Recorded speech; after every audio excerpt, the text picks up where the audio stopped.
10 minutes on FEC.gov, they discovered startling donation patterns from supposedly unemployed individuals. Now, let's take a look at some of these numbers. 4 unemployed individuals donating a staggering $197,993.68 across, you ready for this? 23,416 separate donations. That's an average of 10 donations per day, every day, since January 1st, 2023. Does this sound like genuine grassroots support to you? So let's break it down. These suspicious donations. First, we have Carolyn from New Jersey, living in an apartment and listed as unemployed. She somehow managed to donate over $53,000 through 5,998 separate donations since January 1st of 23. The bulk of the donations, 36,000, went directly to Act Blue across over 4,600 transactions. But it doesn't stop there. She also made donations to various Democrat campaigns and PACs, including Bob Casey for Senate, Jeffries for Congress, and Nancy Pelosi for Congress. So how does an unemployed person living in an apartment have this kind of money to throw around? Next we have Sandra from California. Also unemployed and living in an average house. She donated $30,000, or just over $30,000, ready for this, across 66,000, almost 6,800 donations. Again, the majority went to Act Blue, just over $19,000, over 4,870 donations. She also contributed to Rosen for Nevada, HMP, and even Harris for President. That's right, folks. Direct donations to Harris' campaign from an unemployed individual. And then there is Thomas from Wisconsin. His listed address is just a plot of land, yet this unemployed donor managed to give, you ready for this? Just shy of $70,000 through 2,600 donations.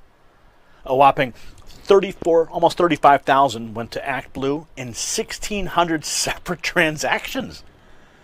He also donated to the Progressive Turnout Project, Retired Americans PAC, and once again, Harris for President. And then we also have here, this is Amy. Meet Amy from Oregon, another unemployed donor who somehow scraped together $42,000 for about 8,000 donations that Act Blue received. Okay? Now, they received $29,000 from her across 5,500 transactions. She donated to AmeriPAC, Moms Fed Up, Elect Democratic Women.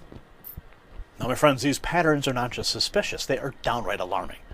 So how are unemployed individuals making thousands of small donations totaling tens of thousands of dollars?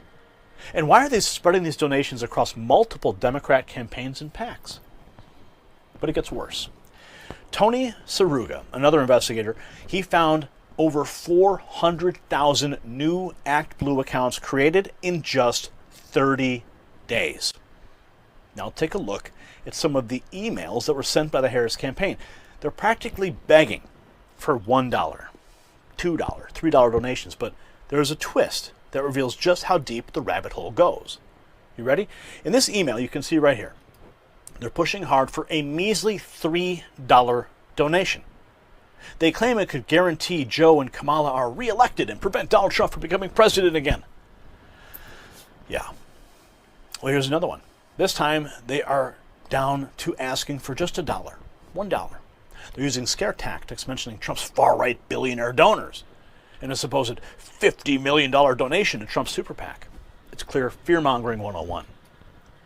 But this last email is where things get really interesting. If you notice the name at the top, FJB. Now you might think that's just a random set of initials, but here's the kicker. The investigators deliberately seeded these initials into Act Blue's database. That's right, America. Tony Saruga and his team inserted tens of thousands of fake donors into Act Blue lists to track their activities, and lo and behold, here's one of the fake names showing up in an official email. This proves beyond a shadow of doubt that the Harris campaign is using these Act Blue lists for their fundraising efforts. They're sending personalized emails to names that don't even exist. But why are they so desperate for these tiny donations? It's not about the money, folks. It's about creating ActBlue accounts to facilitate what appears to be a massive scam. They're using these small donations to create a smokescreen of grassroots support, all while potentially funneling much larger sums through these seemingly innocent transactions.